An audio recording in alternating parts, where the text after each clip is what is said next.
Hey guys, Ryan Cornish here. I'm program coordinator at Football Nova Scotia and offensive line coach for the U18 team and assistant offensive line coach at St. FX University.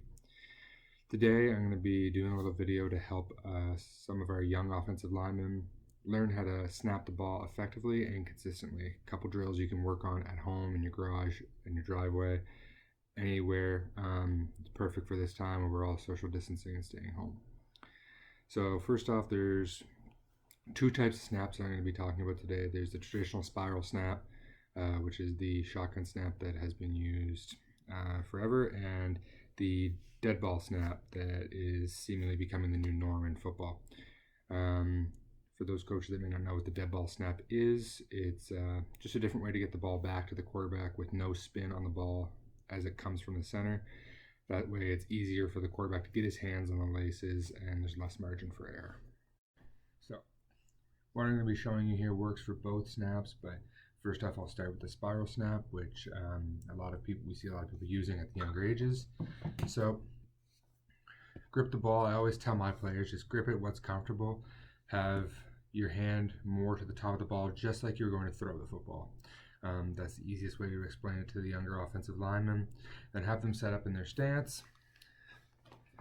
And two things that are most important when snapping the football: make sure that when you snap the football, you're not breaking your wrist. Breaking your wrist is going to cause the football to come up, and that's what's going to sail the ball over your quarterback's head.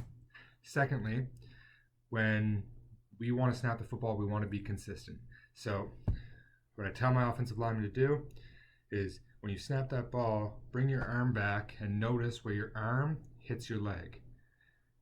And do that a couple times, and every time you do that, you should feel your arm hitting your leg at the exact same point.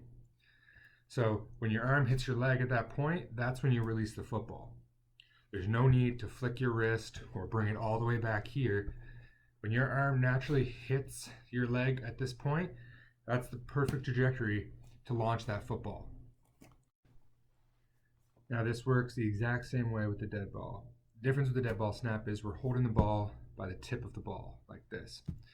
I like to spread middle finger and index finger in between the laces and have the ball resting right on the flat side of the tip here.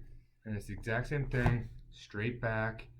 Notice where my arm hits my leg and I'm not breaking my wrist.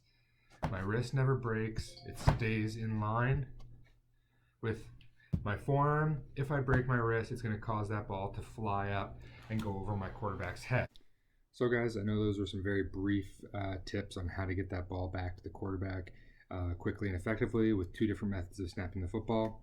I am partial to the dead ball snap. I find it's much easier for the quarterbacks to get their hands on the laces and get the ball back and get the ball in their hands. Two things I always tell my offensive linemen when they're practicing, whether it be at practice, on the field, or at home by themselves. First is, when you're practicing your snap, always snap and step. There's never a point in a football game when you're not snapping the football and taking a step, whether that be forwards or backwards. So always be working on snapping the football and taking all different types of steps: left foot first, right foot first, taking a pass at back with your left foot first or your right foot. And secondly, when snapping the football, I had this bad habit of snapping and looking back at the quarterback to see, like, was that a good snap?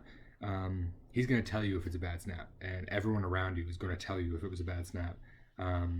You don't need to look back for that recognition or even for yourself, because in a game you don't have that time. You can't turn your head and look for the snap.